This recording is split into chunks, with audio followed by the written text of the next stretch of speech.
Shalom à tous, et nous sommes aujourd'hui le Yud Zayin B'Av, et on est très heureux de se retrouver avec le Rav Yehuda Ben Ishai de la communauté de Emunah Shlema pour ce cours sur Parashat Ekev. Vous êtes bien évidemment à poser vos questions et vos remarques en commentaire en bas sur le chat pour converser.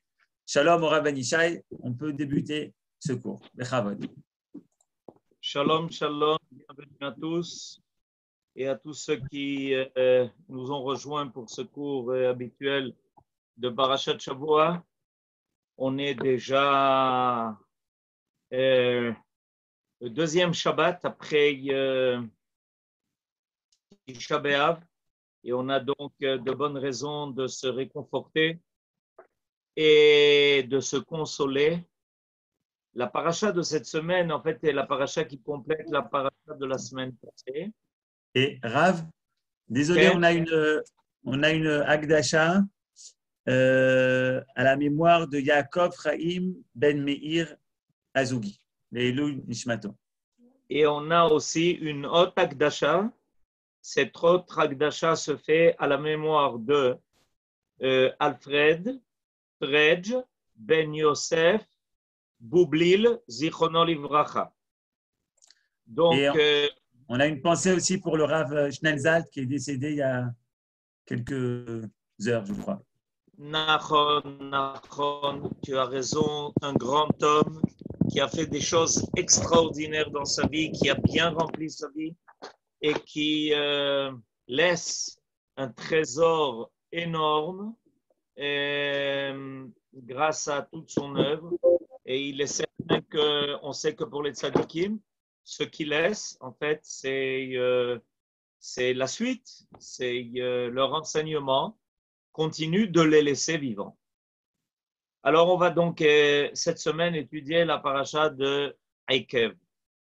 La paracha de Ekev, donc, comme je le disais tout à l'heure, est un peu le complément de la paracha de Vaïtranan. Dans la paracha de Vaïtranan, on a entendu les 10 paroles. Dans la paracha de Ekev, on nous invite à entendre Ve'aya Ekev tishme'un et amishpatim haele. Voilà, quand vous entendrez ces lois que je vous ai données. Voilà. Yohan Aaron nous a maintenant mis ce verset sous les yeux. Ve'aya Ekev tishme'un et amishpatim haele ushmartem va'asitem otam ve'shamar Adonai Elohecha lecha et haberit ve'et hachesed asher nishba la'avotecha. Voilà le premier verset de la paracha tel que ça apparaît maintenant sur vos écrans grâce à Aaron, notre ami. Alors, on va tout de suite passer à une remarque très importante de Rashi. Et cette remarque de Rashi, en fait, est une précision qui est faite sur le mot de Ekev. Je lis Rashi que vous avez sous les yeux maintenant. Ve'aya Ekev tishme'un im hamitzvot kalot she'adam dash be'akevav tishme'un. Si vous prenez soin de respecter même les mitzvot qui sont en général un peu mises de côté, et comment ça se traduit, nous dit Rashi, comme si on marchait dessus avec nos talons. Akevav. Le mot Ekev veut dire le talon. Alors, il y a quelque chose d'intéressant ici, c'est que pour Rashi, il faut prendre le mot Ekev du début de la paracha au sens littéral. Et on doit tout de suite se poser la question, comment se fait-il que Akadosh Baruch Hu, au début de notre paracha, vient nous avertir de respecter précisément ces mitzvot sur lesquels on marche un peu en les ignorant, comme si on les foulait de notre talon. Voilà ce que ça viendrait dire. Akadosh Baruch Hu nous promet de respecter son alliance, comme c'était marqué dans le premier verset que vous avez vu, Veshamar Hashem Elokecha. Voilà, je reviens sur le verset que maintenant Aaron vous présente. Veshamar Hashem Elokecha Lecha et Abrit, et l'Éternel ton Dieu prendra soin de respecter l'alliance qu'il a contractée avec toi, Abrit, et il te remplira d'une vie de bonté, qu'il a promis à tes ancêtres. C'est-à-dire que, d'après ce qui est marqué dans notre verset, Dieu a promis à nos ancêtres deux choses. Il a contracté avec eux une alliance et il a promis qu'il respecterait cette alliance. C'est lui, c'est Dieu qui a eu l'initiative de l'alliance avec nos ancêtres. Et il a promis à nos ancêtres que cette alliance était définitive avec, non seulement avec eux, mais avec tous leurs descendants, et que le même chesed qu'il a fait avec eux, il continuera de faire avec sa descendance. Avec la descendance d'Israël, la descendance des Havot, leur postérité. Alors, et de quoi ça dépend, tout ça? Quelque chose d'intéressant. Ça dépend du Ve'aya ekev tishmeun et amishpatim ale ushmartem ve'asitem otam. En fait, on aurait traduit à la suite du fait que Ve'aya ekev, à la suite du fait que vous soyez attentifs, tishmeun, vous prêtez attention aux mishpatim, et c'est-à-dire aux lois que je vous ai données, ou shmartem, que vous les respectez, ve'asitem otam, que vous les exécutez. Alors, étant donné que vous, ou shmartem, azakadosh baruch hu ve'shamar Hashem elokecha lecha et abrit. Il y a une espèce de réciprocité qui se fait. Mais, quand Rashi va commenter ce verset, il fait apparaître quelque chose tout d'un coup de très surprenant. Parce que les Mishpatim, on sait ce que c'est. On a même une paracha qui s'appelle Parashat Mishpatim. D'accord? Donc on sait ce que c'est. Et voilà que tout d'un coup, Rashi parle ici de ces mitzvot qui sont foulés du talon. C'est intéressant. Pourquoi parler de ces mitzvot-là? Pourquoi est-ce que dans notre paracha, on serait prévenu de respecter les mitzvot, ces mitzvot-là, qui sont foulés du talon? Alors, la réponse est parce que, effectivement, dans le premier verset, d'accord, qu'est-ce que l'on a? On a le mot Ekev. Et le mot Ekev nous, donc, amène à il nous amène, en fait, à l'idée du talon. Mais comment se fait-il qu'on revient à cette idée du talon? Qu'est-ce qui est annoncé là? Alors, il y a pour cela, pour comprendre ça, il y a ici quelque chose qui nous amène à une Mishnah. Cette Mishnah, elle se trouve dans le traité de Sota. Et dans cette Mishnah, on parle d'un temps qui viendra et qui s'appelle les talons du Mashiach. Les talons du Mashiach. Aikvot à Mashiach. Alors, comment se fait-il que quand nos sages ont voulu nous parler de ce temps qui viendra, ils parlent précisément d'un temps qu'ils appellent le talon du Mashiach. Haikvot beikvot HaMashiach. Et en fait, ça a pour origine un verset dans le livre de Teilim. Dans le livre de Teilim, dans le chapitre 89, on a un verset qui parle de cette situation-là. Dans le chapitre 89, au verset 52, je vais vous lire un verset, vous pouvez le retrouver vous-même.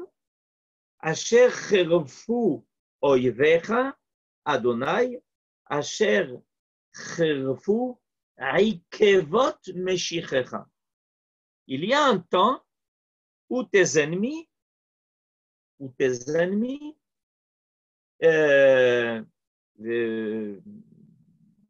maudiront et te prendront à partie et ils prendront à partie en particulier les talons de ton Mashiach. Il y a ici un commentaire de Rabbi Avraham ibn Ezra, Veta'am ikvot meshichecha, qui veut expliquer pourquoi le roi David dans Teilim parle précisément de ces traces laissées que l'on peut trouver, les traces qui sont marquées par le talon du Mashiach. Et il dit la chose suivante, ça fait référence au fait que Yaakov est appelé du nom de Yaakov parce qu'il a saisi le talon de Esav. Veta'am ikvot meshichecha, comme c'est marqué dans le verset de Teilim, vient de Be'akev Esav, du fait que ça nous amène à retrouver ce concept du fait que Yaakov est appelé Yaakov pour avoir saisi le talon de Esav. Vous vous rappelez que Yaakov, en fait, était le jumeau de Esav, de Ésaü. Il est venu tout de suite après lui, et la Torah nous dit que Esav est sorti en premier du ventre de sa mère, et voilà que Yaakov le suit et lui saisit le talon, et comme s'il le retenait un peu, et il va sortir tout de suite, donc attaché à Esav, sa main prenant le talon de Esav, et c'est pour ça qu'il va s'appeler Yaakov. Yaakov, en fait, c'est le mot Ekev, qui veut dire talon, avec le You dans son début, avec la lettre You dans son début. Qu'est-ce que ça vient nous dire? Alors, d'après Rabbi Avraham ibn Ezra, ce commentateur extraordinaire tout à fait des premiers grands sages d'Israël que l'on trouve à l'âge d'or en Espagne, alors il dit, ça vient nous dire que ça vient nous dire qu'il va y avoir un retard. En fait, Yaakov aurait voulu précéder Esav, mais Esav l'a bousculé et Esav est sorti en premier.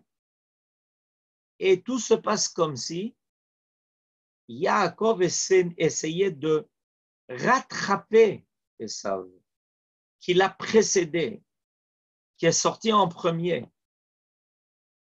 Et Yaakov essaye de l'attraper, de sortir à sa suite.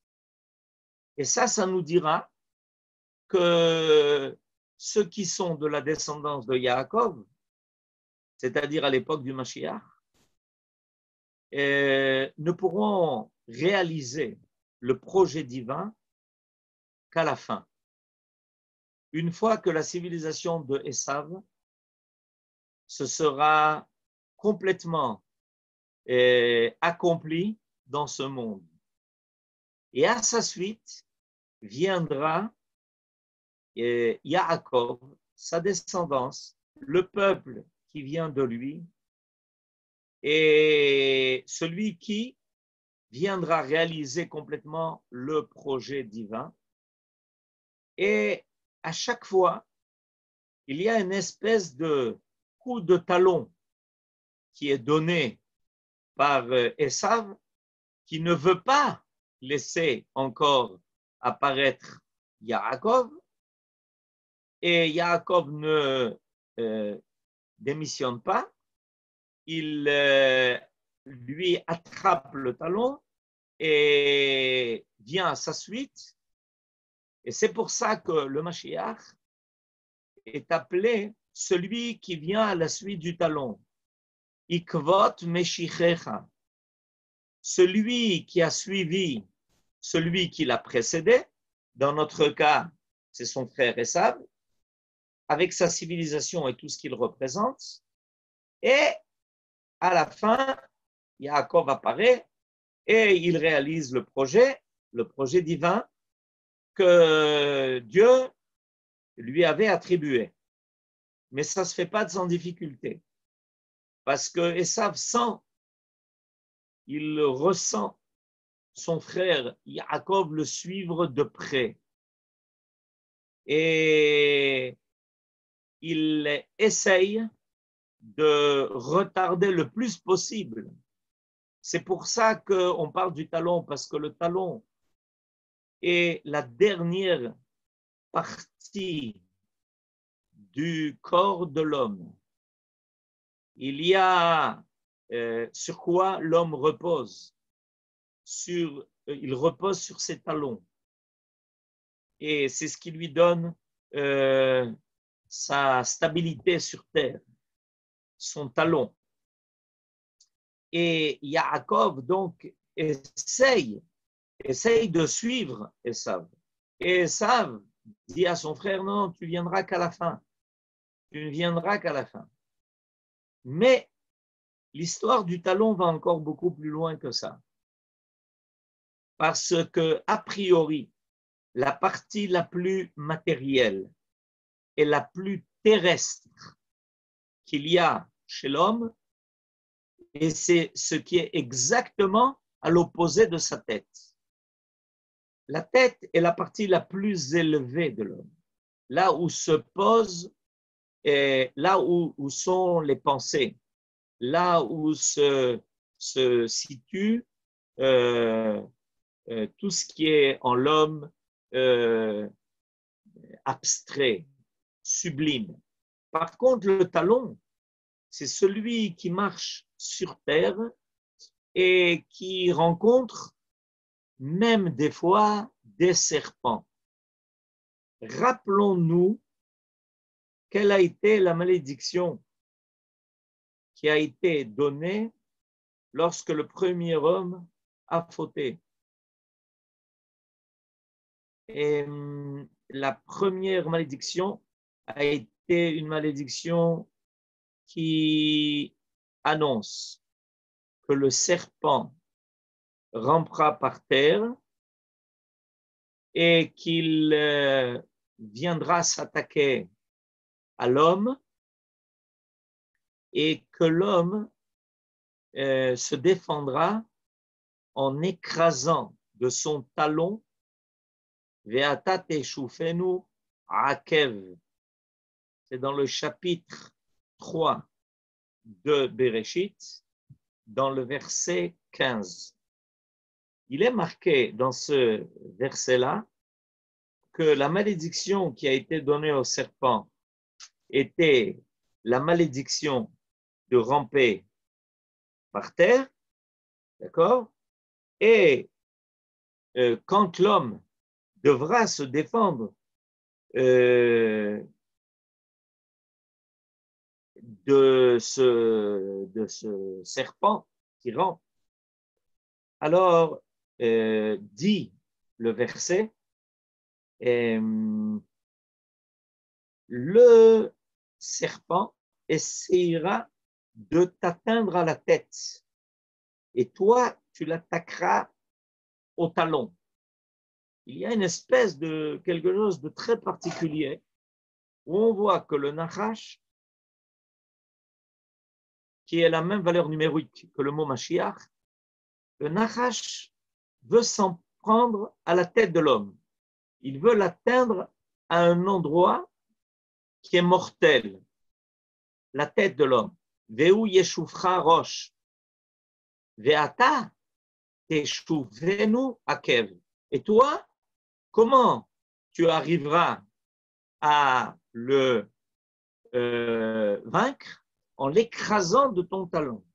Il y a une espèce ici de combat entre le serpent qui veut atteindre l'homme à sa tête et l'homme qui se défend en l'écrasant du talon.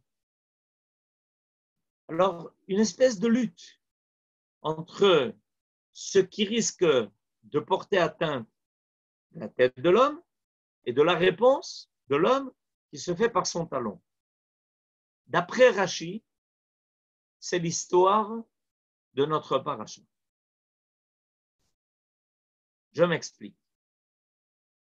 Le talon, c'est la fin de ce qui donne la possibilité à l'homme de œuvrer dans ce monde. C'est la fin du régel. C'est-à-dire que quand l'homme veut agir, il se déplace, il va d'un endroit à l'autre, il court d'un endroit à l'autre. Il sent que la terre est sa place et son espace. Et qu'il est là pour régler les affaires de ce monde au niveau le plus élémentaire. Ce que Israël, qui est le deuxième nom de Yaakov, va recevoir comme mission, c'est de faire que même les affaires de ce monde soient dirigées par une pensée élevée, soient dirigées par un idéal, soient menées par une volonté de faire apparaître dans le monde quelque chose de plus divin, de plus sublime, de plus élevé. Et c'est pour ça que Ve'aya ekev tishme'un, il est comme s'il était marqué, d'après un enseignement d'Italel Chaim, de mettre l'écoute shmiya, tishme'un, ou ça, même dans les choses les plus terrestres, même dans les choses qui sont attachées au talon. Comment Rashi a commencé son commentaire sur notre paracha? En disant, tu sais, il y a des choses que l'homme foule de ses pieds, c'est-à-dire qui semblent de moindre importance, qui semblent de moindre importance. Im hamitzvot kalot she'adam dash be'akevav tishmarun, c'est-à-dire tishmarun, c'est-à-dire il y a des choses que tu méprises en disant mais enfin la Torah elle va pas rentrer dans toutes nos affaires, elle va pas s'occuper de tout, elle va pas rentrer dans les moindres détails de notre vie, elle va pas nous dire comment nous lever le matin et nous dire comment nous coucher le soir, quoi boire et quoi manger, comment nous comporter dans notre vie terrestre. Ça, c'est une affaire d'homme. Ce sont les mitzvot qui sont foulés par le talon de l'homme. L'homme pense que la terre est un domaine qui lui revient. C'est un domaine qui est extra et céleste. Ce n'est pas le domaine des cieux. La terre n'est pas le domaine des cieux. Et c'est pour ça que l'on va trouver que on peut accepter l'idée d'une religion qui s'occupe des choses qui se passent dans les cieux. Mais on a beaucoup plus de difficultés à admettre un projet divin qui veut aider à réaliser un idéal sur terre, une pensée qui englobe la totalité de la vie de l'homme, depuis la tête jusqu'aux pieds, depuis la tête jusqu'au talon. Esav, qui vient du mot la'asot, asiya. Esav parle d'un monde où l'on est là pour faire. On est là pour construire. On est là pour réussir. Mais tout n'est que la réussite de l'homme.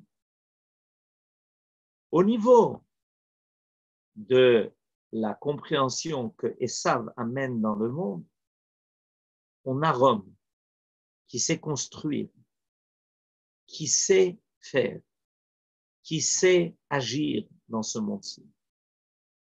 C'est une civilisation qui veut construire le monde et qui veut séparer entre César et Dieu. Ce qui revient aux hommes n'est que le domaine de l'homme. Akadosh Baruch Hu demande à Yaakov d'être celui qui va attraper le talon de Esav. Pourquoi?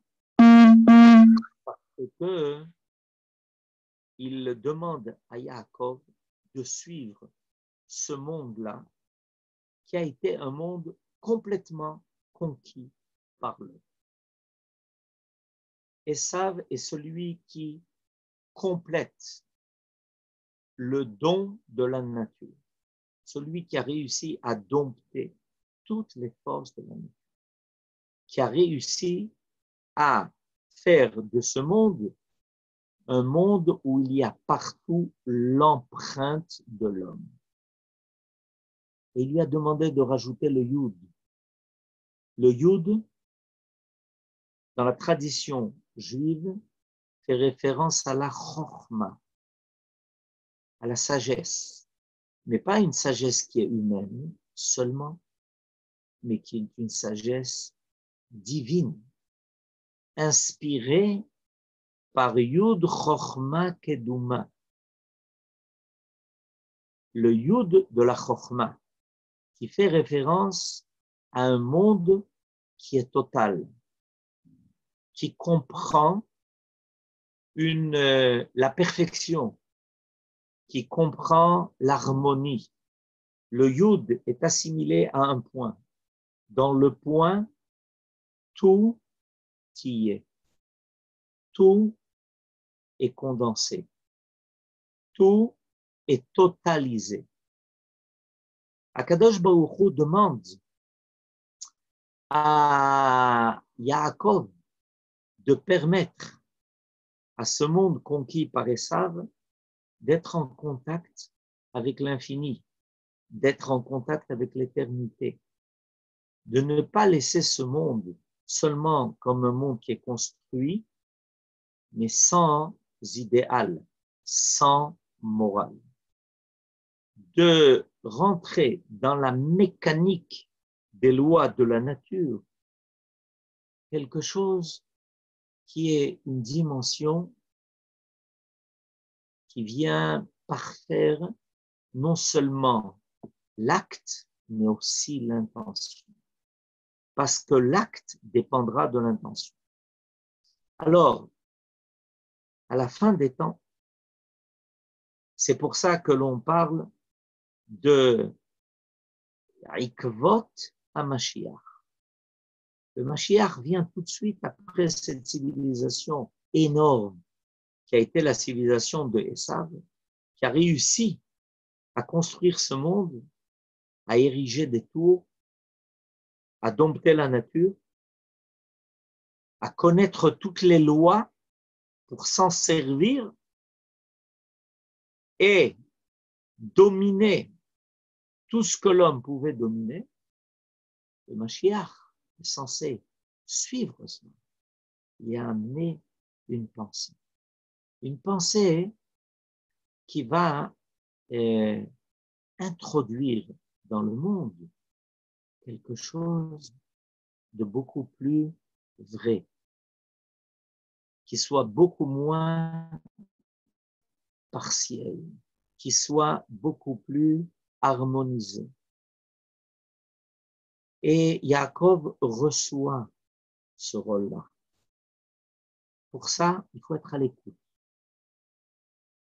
On est dans un monde où l'homme surtout veut faire entendre ce qu'il a à dire.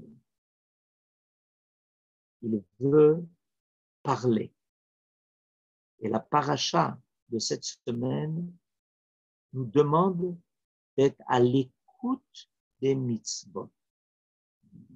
Comment être à l'écoute des mitzvot? Les mitzvot, a priori, sont des ordres, des décrets, mais en réalité, chaque indication de la Torah est un message.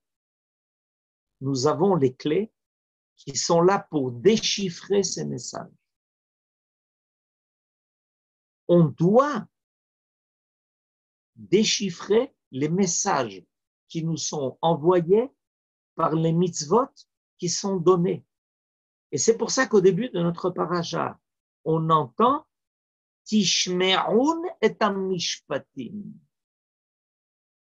La parachat Mishpatim nous avait indiqué quoi faire. La paracha de Ekev nous invite à être à l'écoute de ce qui se cache dans ces mitzvot. Du message divin, de l'idéal auquel ces mitzvot veulent nous faire parvenir. Du fait que la pensée doit être irradiée de la tête jusqu'au plus petit détail de notre vie.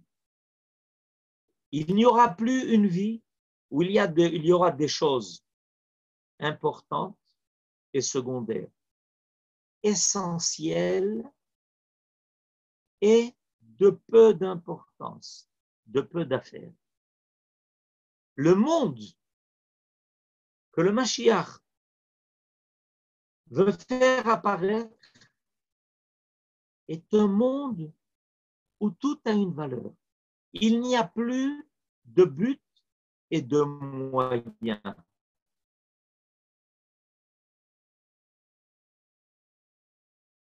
De but, et pour arriver au but, on se sert de tous les moyens, parce que les moyens deviennent des buts. Et chaque but est aussi un moyen qui permet de parvenir à un but plus élevé. On me demande maintenant, qu'est-ce qui est plus important, la parole ou l'écoute? Réponse, la capacité de la parole de l'homme dépend de sa capacité d'écoute. Plus un homme développe sa sensibilité d'écoute, sa capacité d'écouter, d'entendre l'autre, d'entendre les voix qui se cachent partout dans la nature, dans l'histoire, dans la Torah, dans les mitzvot, dans l'âme de l'autre, plus les paroles que nous prononcerons seront des paroles qui auront un sens, une valeur, un poids, un contenu, une influence. Et le monde changera en fonction de cela. C'est pour ça que notre paracha commence précisément par cela. Par entendre les mishpatim, non pas les exécuter. Les exécuter pour entendre. Parce que partant de ce olam de Asiya, qui est le olam de l'acte, on intègre petit à petit que dans chaque acte, il y a un message, il y a une onde, il y a quelque chose qui résonne dans notre âme, au plus profond de nous. Et cette résonance, c'est le rôle qu'Israël reçoit. Et c'est pour ça que Yaakov va devoir faire apparaître cette chokhma, qui est la chokhma du Yud, dans le Olam de Asiya. Et de Akev, on arrivera à Yaakov, qui lui-même deviendra Israël, qui sont les lettres de Yashav El, qui permettront à cette terre qui paraît sourde, le monde de la matière paraît sourd. Nous sommes là pour lui donner des oreilles et lui permettre de révéler la parole éternelle qui se cache dans le monde de la matière. Et un jour, on sera très délicat vis-à-vis du monde dans lequel on se trouve, parce qu'on entendra ces voix divines qui se révéleront de chaque être et de chaque être créé et de chaque parcelle de matière, de chaque élément de la nature. Il n'y aura plus de dissonance. On ne sera pas à l'écoute des cieux, on sera à l'écoute de la parole de Dieu qui est déjà présente dans le monde de la matière. Shabbat Shalom. Shabbat Shalom. Toda Rabba au Rav Yehuda Ben Ishai de la communauté d'Emouna Shlema. Et avant de finir en chanson, on a reçu un très beau pirouche de Albert Hazout qui nous dit que le grand rabbin Shushna, Zichrono Livracha, avait comme explication sur Ekev, il disait justement à ce sujet que la mitzvah faite avec les talons était celle de fouler la terre d'Israël. Et après, voilà. Très beau pirouche. Shabbat Shalom à tous. Pendant la chanson, vous pouvez nous écrire d'où est-ce que vous nous écoutez. Souhaitez Shabbat Shalom au Rav.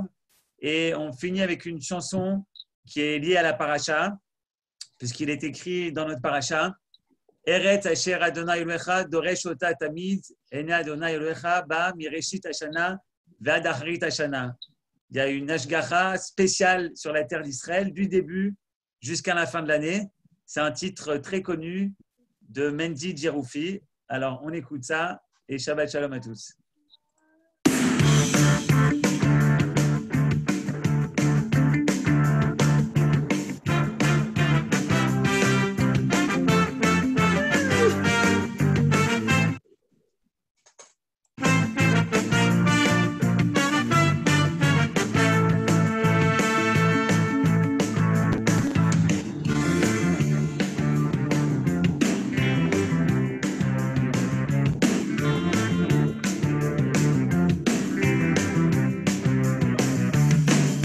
אשר מדעיני השם מלכךו בו בו בו בו ארץ אשר טוב מדעיני השם מלכךו בו בו בו בו ארץ אשר טוב מדעיני השם מלכךו בו בו בו בו ארץ אשר טוב מדעיני השם מלכךו בו בו בו בו ראשיס שונו הדח נישונו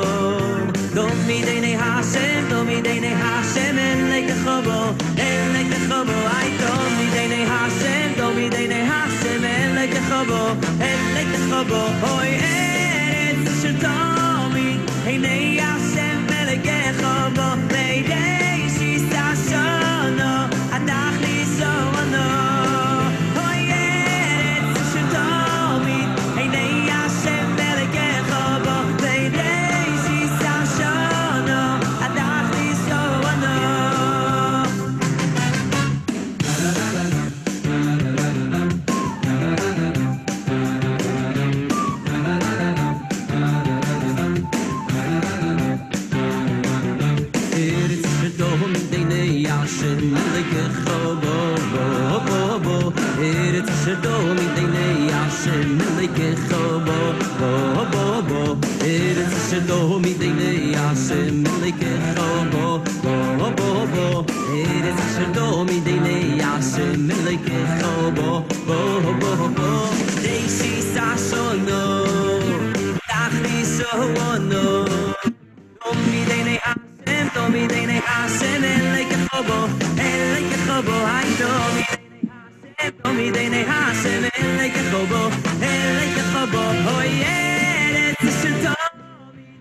תודה רבה à tous, תודה רבה הרב בן ישי, שבת שלום לכולם. תודה רבה. תודה רבה, שבת שלום אהרון, להתראות. שבת שלום שלום, לכולם. תודה רבה. בשורות טובות.